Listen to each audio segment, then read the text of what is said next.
الله أكبر الله أكبر لا إله إلا الله والله أكبر الله أكبر ولله الحمد. ونشهد أن لا إله إلا الله وحده لا شريك له، ونشهد أن محمدا عبده ورسوله صلى الله تعالى عليه وعلى آله وبارك وسلم.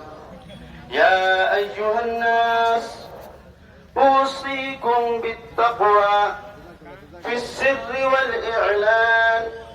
اعلموا أن الله تعالى فرض عليكم الحج بربك رب العزة عما يصفون وسلام على المرسلين والحمد لله رب العالمين. بحق لا إله إلا الله محمد رسول